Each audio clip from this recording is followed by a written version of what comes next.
నమస్కారం. వనవానికి స్వాగతం. ఈరోజు వార్తలలోని ముఖ్యాంశాలు.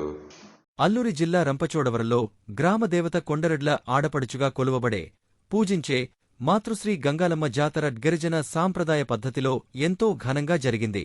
8 వరోజున అమ్మవారికి పసుపు కుంకుమలు సమర్పించుకుని మ్రొక్కు బడులు చెల్లించుకున్నారు.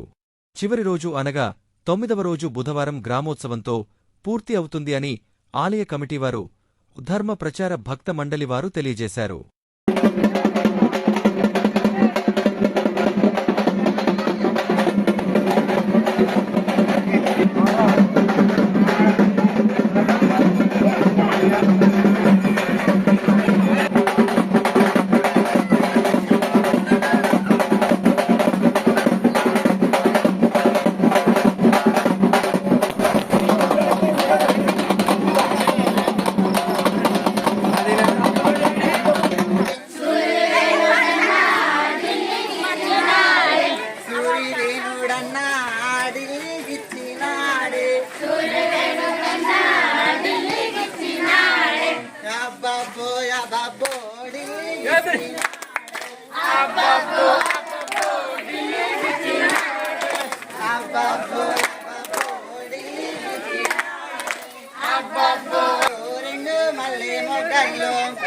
రెండు మల్లె